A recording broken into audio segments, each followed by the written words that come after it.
My friends, have you noticed something strange in life? The moment you start climbing, the moment you start growing, the moment you start shining, there will always be some people waiting at the bottom. Not to clap for you, but to see when you'll fall. Isn't it true? Some people, they don't carry an umbrella to protect you in the rain. They carry one to celebrate when it rains on you. And that's the harsh reality of life. Not everyone around you is your well-wisher. But here's the good news. Your success does not depend on their approval. Your growth does not stop because of their doubts. And your journey will never be written by those who secretly wait for you to fail. It will only be written by you through your courage, your character, and your consistency. My friends, let me tell you something that happens in life so often, yet so silently. When you succeed, when you take one small step upward, when your life begins to shine even a little, you will notice that not everyone around you celebrates it. Some people will clap. Some people will smile. Some people will even hug you and say, "I'm so happy for you." But deep inside, not every smile is genuine, not every clap is real, and not every hug carries warmth. Think about it. When a plane takes off, most people look up and admire it. Some take pictures, some watch in wonder. But there are always a few who just wait for the moment the plane disappears into the clouds, secretly hoping it will crash. Life is exactly like that. The higher you rise, the more visible you become, not only to those who admire you, but also to those who envy you. Some people don't see your success as a source of inspiration. They see it as a reminder of their own shortcomings. Instead of asking themselves, "How can I also grow?" they ask, "Why him? Why her? Why not me?" And that question turns into bitterness. They don't want you to fail because they dislike you personally. They want you to fail because your growth exposes their stagnation. Imagine running a marathon. You've trained hard, sacrificed comforts, woken up early, stayed disciplined.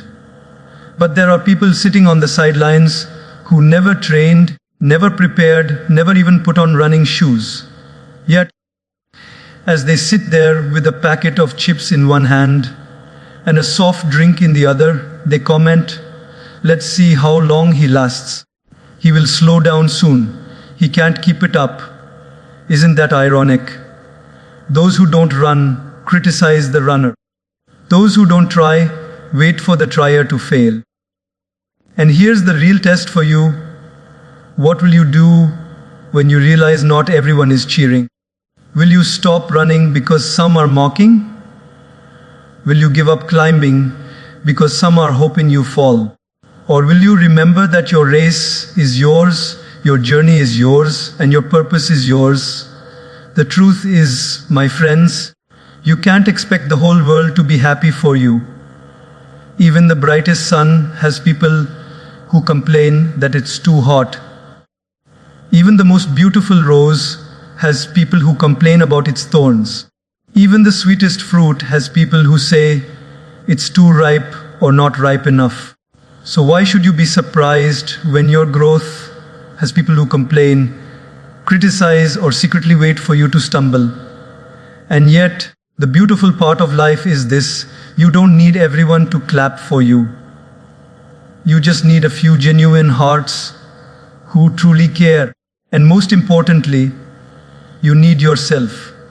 If you can clap for yourself, if you can genuinely be proud of your progress, if you can keep your focus on the path ahead rather than the whispers behind, then no amount of silent waiting, no amount of jealous eyes, no amount of hidden negativity can stop you from reaching where you are meant to go.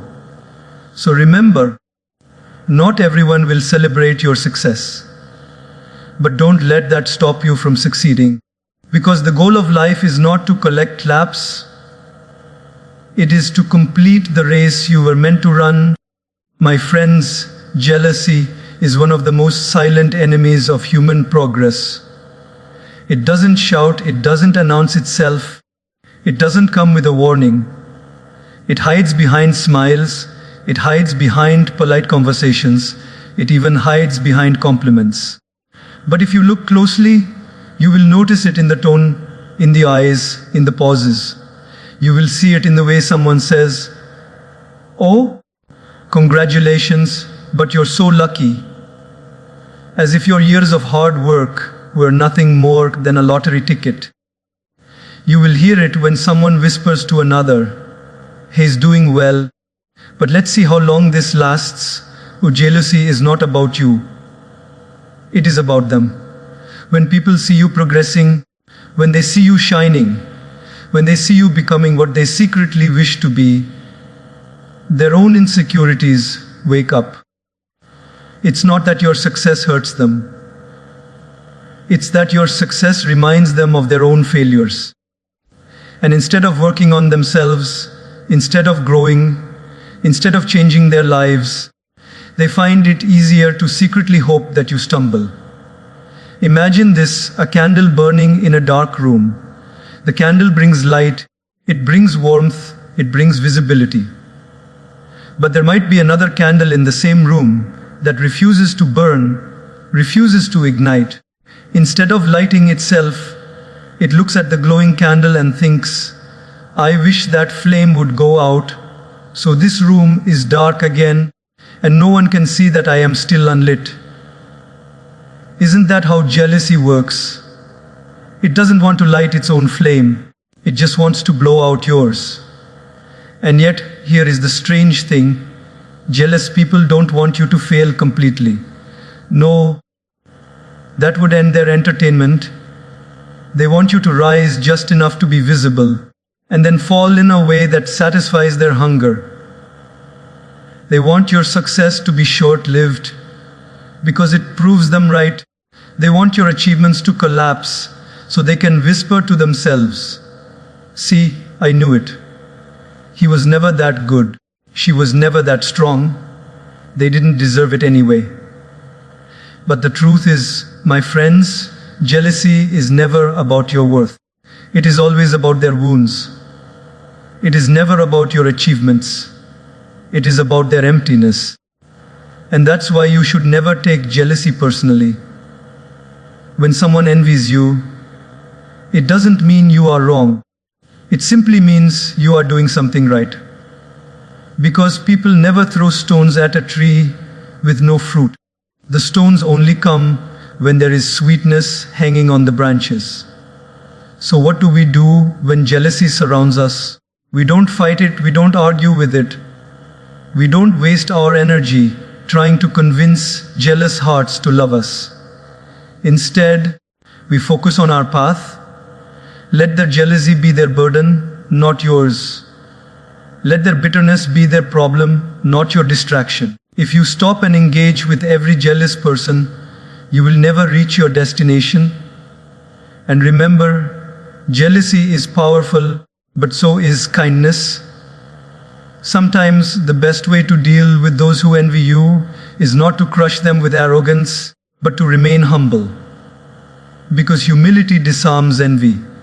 When you keep shining without bragging, when you keep rising without arrogance, when you keep succeeding without forgetting your roots, the fire of jealousy burns itself out. At the end of the day, jealous people are not your enemies. They are your silent teachers.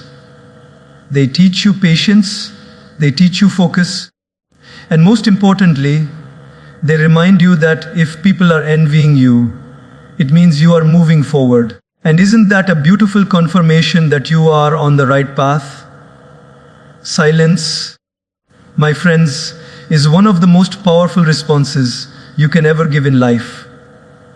When people are waiting for you to fail, when they are whispering behind your back, when they are making predictions about how soon you will fall, your greatest answer is not to shout back, not to prove them wrong with words, but to stay silent and let your actions do the speaking.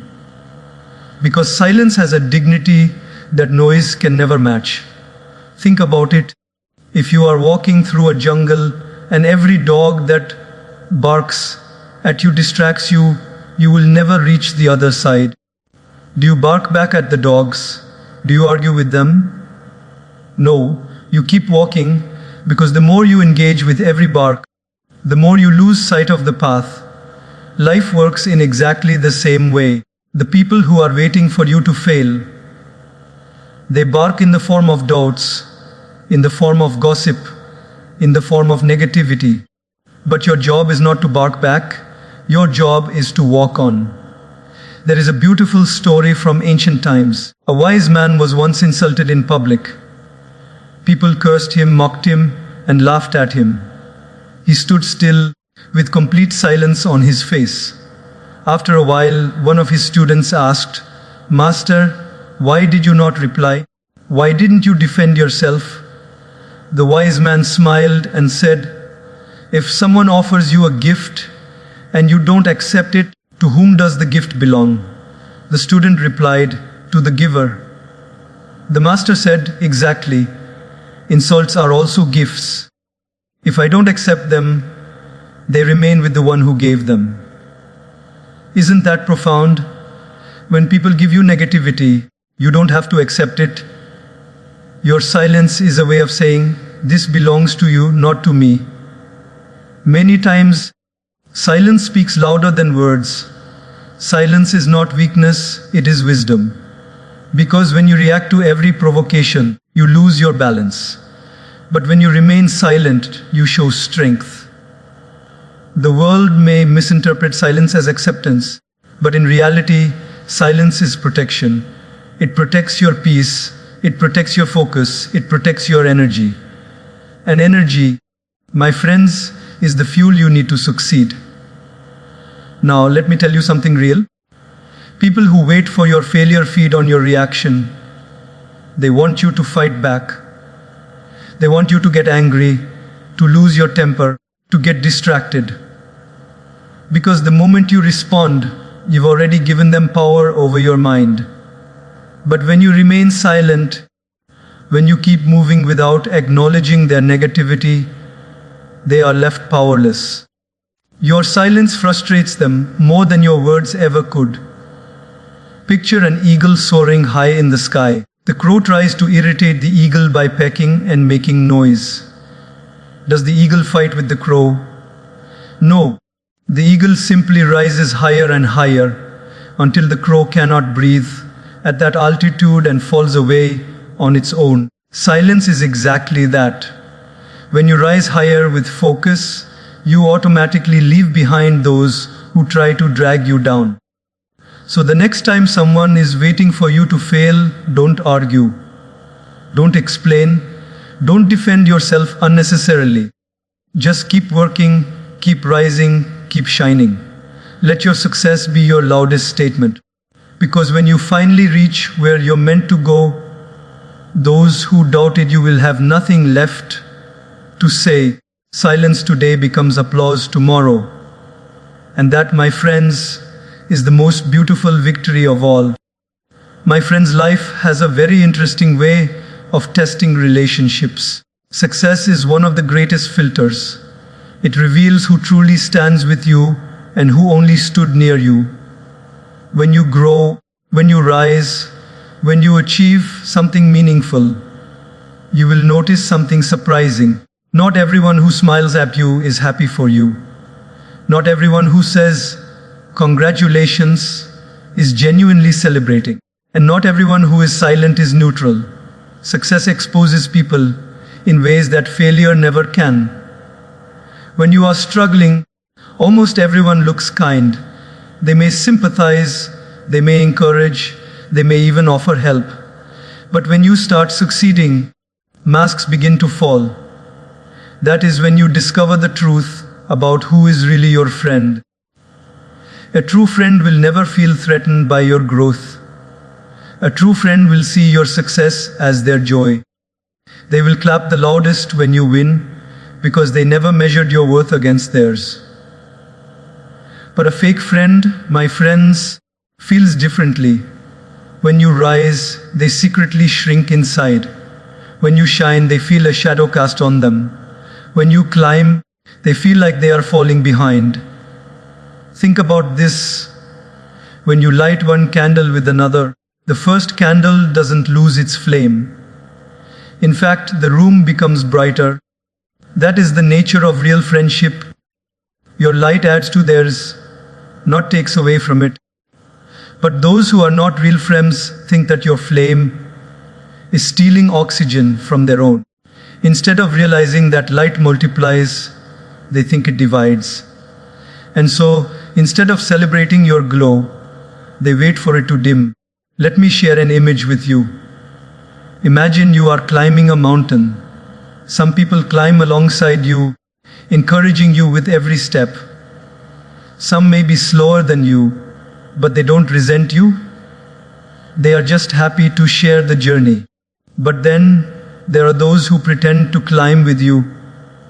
They smile when you look back, but deep down they hope that a stone will slip under your foot. They are not climbing for the summit, they are climbing only to see if you fall. And the saddest part, sometimes these people are not strangers. Sometimes they are the ones you trusted the most. But do not be disheartened. The test of friendship is not in the easy times. It is in the moments of growth. When life blesses you, see who celebrates with you without hesitation, without comparison, without envy. Those are your people. Treasure them, hold them close, because they are rare. And when life shows you those who pretend, who only smile on the surface, but bleed envy within, don't hate them, don't fight them, but don't keep them in the innermost circle of your heart. True friendship, my friends, is like oxygen. You don't always see it, but you can feel it. When it's there, you breathe easy. When it's missing, you suffocate. A true friend makes your growth feel natural, safe, and joyful.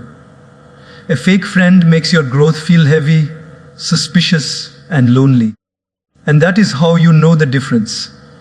So remember, success is not just about what you achieve. It is also about who is truly by your side when you achieve it.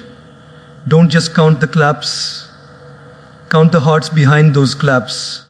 Don't just count the faces around you. Count the intentions behind those faces. Because in the end, it is not the number of people standing around you that matters. It is the purity of the few who genuinely celebrate your joy as if it were their own. Those are your real friends. And if you have even 2 or 3 like that in your life, you are richer than most people in this world. My friends, in this journey of life, every single one of us is surrounded by 2 kinds of people. Those who give us energy and those who drain it. Some people are like the sun. When they are around you, you feel warm, alive, inspired, and ready to grow. Others are like a dark cloud. When they enter the room, they bring heaviness, doubt, and a sense of suffocation. And the strange truth is, both types of people smile at you. Both types of people talk to you. But the way you feel after spending time with them tells you exactly who they are. Think about it.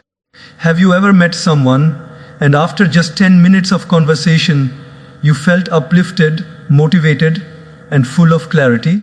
Their words had hope in them. Their eyes had sincerity. Their presence felt nourishing. Those are energy givers. And have you also met people who, after only 10 minutes, left you exhausted, confused, or doubting yourself?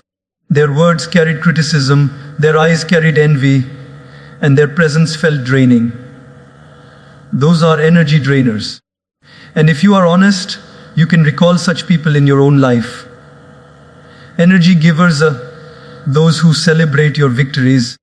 No matter how small, they may not gain anything from your success, but they feel joy in your joy. They remind you of your strengths when you forget them. They encourage you when you hesitate. They don't compete with you, they complete you. These are the people who see your potential, not your problems. Being with them feels like sitting under a tree on a hot day. You walk away refreshed, protected, and stronger. But energy drainers are the opposite. They notice your mistakes more than your progress. They highlight your failures but ignore your efforts. They may not openly wish for your downfall, but in their hearts, they don't want you to rise too high. They feed you with doubts, not dreams. Being with them feels like carrying a heavy bag on your shoulders. You walk away tired, heavy, and less confident. And the danger is, if you spend too much time with them, you begin to believe their doubts more than your own dreams. Let me give you an example.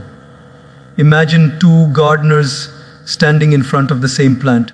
One gardener looks at the little sprout and says, "Wow, it's growing.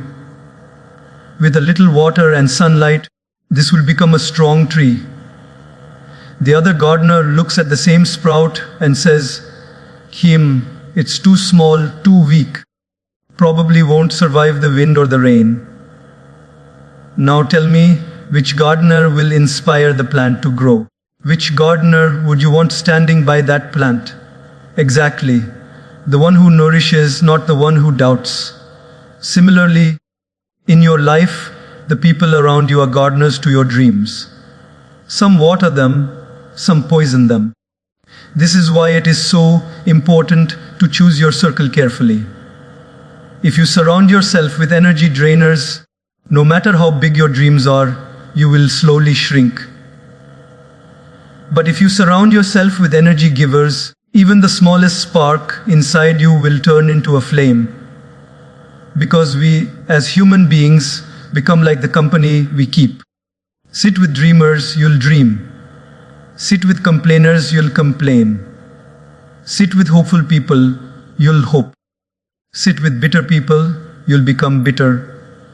Now here is the challenge. You cannot completely avoid energy drainers. Some of them may be colleagues, some may be relatives, some may even be very close to you. But what you can do is control the amount of access they have to your heart. You don't need to hate them. You don't need to cut them off completely. But you must learn how to protect your energy around them. Spend less time with those who pull you down and more time with those who lift you up. Guard your inner world the way you guard your house, because not everyone who knocks on your door deserves to enter.